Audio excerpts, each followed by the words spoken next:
Hello po. Hello? Mukhang puyat ka. Medyo... Yung eye bags mo papunta na sa cleft chin. Grabe siya. Anong trabaho mo? Tricycle po. Nagta-tricycle po ako. Namamasada po ako ng tricycle. Ang dami. Tricycle po. Nagka-tricycle po. Namamasada po akong tricycle.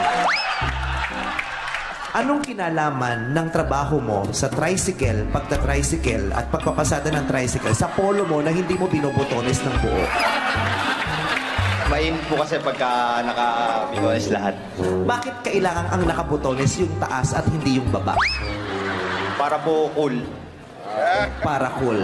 Kakatuwa ka. Anong pasada mo? Umaga, tanghali, hapon, gabi? Umaga po hanggang gabi. Hanggat po may pasahero. Ba't nawala ka nung madaling araw? May pasahero pa rin naman ng madaling araw, ah. Wala na po. Dumaan ako, hindi kita nakita. Huwag mong sabihing wala dahil meron! Meron! Sayang po, hindi ko po kayo natagpuan doon.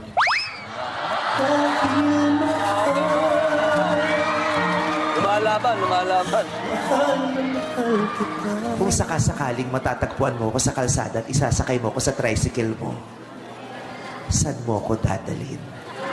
Sa lugar po na hindi nyo pa napupuntahan, Paano mo nalamang gusto ko doon? Eh kaya nga hindi ko pinupuntahan dahil ayoko, di ba?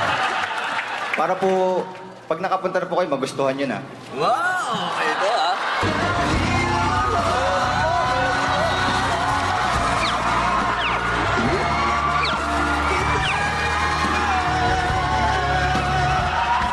Paano mo sasabihin sa akin na gusto mo kong isakay sa tricycle mo at dalhin sa lugar na hindi ko pa napupuntahan?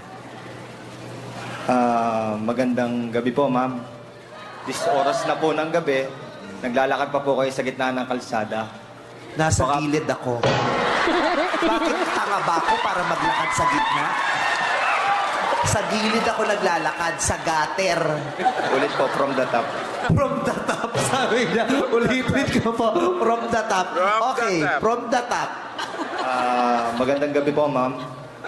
This oras na po ng gabi, naglalakad po kayo sa gilid ng karsada sa may gutter. Baka po, gusto nyo, isakay ko na po kayo sa tricycle ko para po maihatid kayo hanggang sa bahay nyo. Sabi mo, dadali mo ako sa lugar na hindi ko pa napupuntahan. Sa palagay mo, hindi ko napupuntahan yung bahay namin? Ano yon? Pinatayo ko lang para picturean, tapos hindi ko pinuntahan? At saka anong sinasabi mo, naglalakad ako sa 10 oras ng gabi? Pag sinabing 10 oras, anong oras yon? Alas 2. Mga 12 po, this oras ng gabi.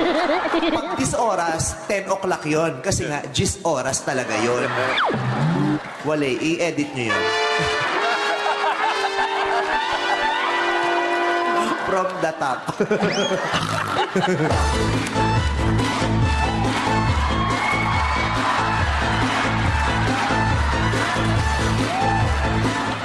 Ikaw yung bulating hindi pa naaasinan, nangingisay na.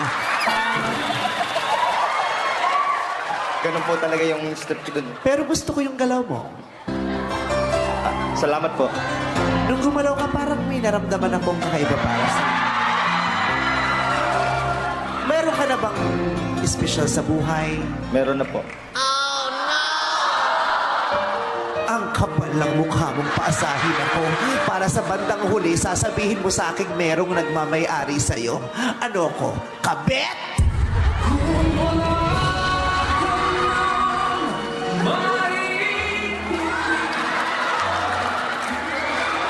Pasensya na kung hindi ko nasabi agad. May pagkakataon ka para ipagtapat sa akin ang katotohanan pero ikinubli mo dahil gusto mo akong lokohin. Wala kang pinagkaiba sa kanila. Manloloko ka! Huwag mong isipin na niloko kita. Ano ba? Teleserye na tayo! Niloko mo ako simula pa lang na nagkakilala tayo. Niloko mo na ako dahil hindi yan ang mukha mo sa profile picture.